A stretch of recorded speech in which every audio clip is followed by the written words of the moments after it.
ভাবুন তো, একটা দেশ যা সমগ্র ইউরোপ মহাদেশের সমান এবং ভারতের চেয়ে প্রায় 2.5 গুণ বড়, কিন্তু সেখানে বাস করে মাত্র 2,60,00,000 মানুষ, যা কিনা ভারতবর্ষের দিল্লি বা বাংলাদেশের ঢাকা শহরাঞ্চলে বসবাসকারী জনসংখ্যার চেয়েও কম। এই বিস্ময়কর দেশটি হল বিশ্বের ষষ্ঠ বৃহত্তম দেশ অস্ট্রেলিয়া, যা কিনা দ্য গ্রেট সাদার্ন ল্যান্ড নামে পরিচিত। এই দেশটিতে গড়ে প্রতি বর্গ কিলোমিটারে মাত্র 3 জন মানুষ বসবাস করে, যেখানে পৃথিবীর গড় জনঘনত্ব 47 জন প্রতি বর্গ কিলোমিটার। ভারতবর্ষে প্রতি বর্গ কিলোমিটারে প্রায় 471 জন এবং বাংলাদেশে 1,200 জনেরও বেশি মানুষ বসবাস করে। আর একটা অবাক করার বিষয় হলো, এই অস্ট্রেলিয়ার 2,60,00,000 মানুষের বেশিরভাগই বসবাস করে অস্ট্রেলিয়ার পূর্ব এবং দক্ষিণ পূর্ব সমুদ্র উপকূলে অবস্থিত প্রধান 5টি শহর সিডনি, মেলবোর্ন, ব্রিসবেন, পার্থ এবং অ্যাডিলেডে। এই উপকূলীয় অংশেই অস্ট্রেলিয়ার প্রায় 90% মানুষ বসবাস করে, যা অস্ট্রেলিয়ার মোট জমির মাত্র 0.22%। এখানে প্রশ্ন হলো, কেন এই বিশাল দেশের অধিকাংশ মানুষ উপকূলের কয়েকটা শহরেই ভিড় করে থাকে? কেন অস্ট্রেলিয়ার প্রায় 95% অর্থাৎ 95% এলাকায় জনশূন্য? আজকের এই ভিডিওতে আমরা এই রহস্যেরই সমাধান করব। এই জনশূন্যতার পেছনে প্রকৃতি এখানে 3টি শক্তিশালী তালা লাগিয়ে রেখেছে। চলুন একে একে এই তালাগুলো খুলি। তালা নাম্বার 1, ভূপ্রকৃতি ও পাহাড়ের আড়াল। অস্ট্রেলিয়ার পূর্ব উপকূল দিয়ে চলে গেছে গ্রেট ডিভাইডিং রেঞ্জ নামে এক বিশাল পর্বতমালা। প্রশান্ত মহাসাগর থেকে আসা জলীয়বাষ্পপূর্ণ বাতাস এই পাহাড়ে বাধা পায়, ফলে পাহাড়ের পূর্ব দিকে, যেখানে সিডনি, মেলবোর্ন অবস্থিত, সেখানে প্রচুর বৃষ্টিপাত হয়।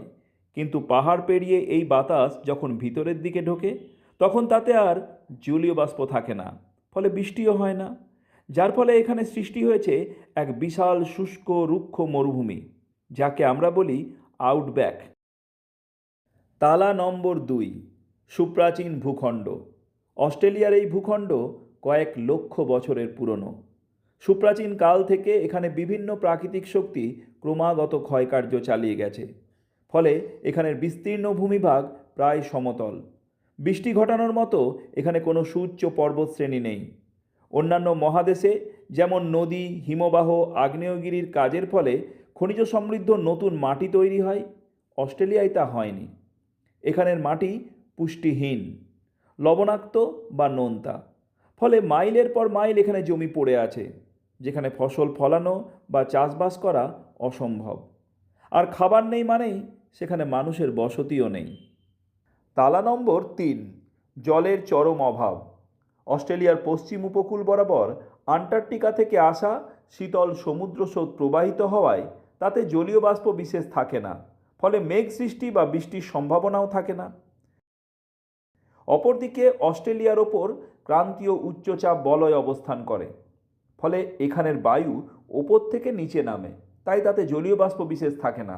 তাই এই কারণেও এখানে মেঘ সৃষ্টি বা বৃষ্টির সম্ভাবনা অত্যন্ত ক্ষীণ।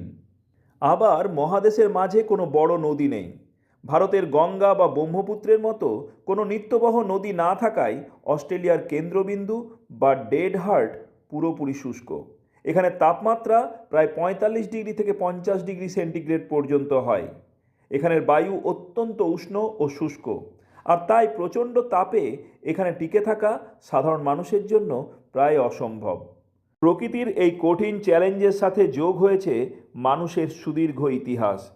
সভ্য ইউরোপীয়রা এখানে আসার পর তারা উপকূলীয় অংশে তুলনামূলক মনোরম, সমভাবাপন্ন জলবায়ু আর উর্বর জমি পেয়েছিল, তাই সেখানেই তারা বসতি গড়ে তুলেছিল। কেন্দ্রের দিকে অগ্রসর হতে গিয়ে তারা পেয়েছে অপরাজেয় মরুভূমি, প্রাণহীন রুক্ষ শুষ্ক প্রান্তর। তাই উন্নয়ন, রেলপথ, শিল্প সব কিছুই গড়ে উঠেছে সেই উপকূলীয় বলয়কে কেন্দ্র করেই। এটি একটি ঐতিহাসিক এবং অর্থনৈতিক প্যাটার্ন, যা আজও চলছে। এখন গুরুত্বপূর্ণ প্রশ্ন হলো, এই 95% জমি কি সত্যিই খালি বা অনুৎপাদক? মোটেই না। খালি বলতে আমরা মানুষ না থাকাকে বুঝি, কিন্তু এই ভূমি প্রাণবন্ত এবং অর্থনৈতিকভাবে অত্যন্ত গুরুত্বপূর্ণ। এখানে আছে পৃথিবীর অন্যতম সমৃদ্ধ খনিজের ভাণ্ডার, লোহা, সোনা, ইউরেনিয়াম। এখানেই আছে বিশাল বিশাল ক্যাটল স্টেশন বা পশু খামার, যেগুলোর আয়তন এক একটা ছোট দেশের সমান। আর সবচেয়ে গুরুত্বপূর্ণ, এই ভূমি অস্ট্রেলিয়ার আদিবাসী জনগণের আধ্যাত্মিক এবং সাংস্কৃতিক হৃদয়। তাদের গল্প, শিল্প এবং জ্ঞান এই লাল মাটির গভীরে প্রথিত। তাই খালি নয়, বরং ভিন্নভাবে ব্যবহৃত ও সমৃদ্ধ জমি।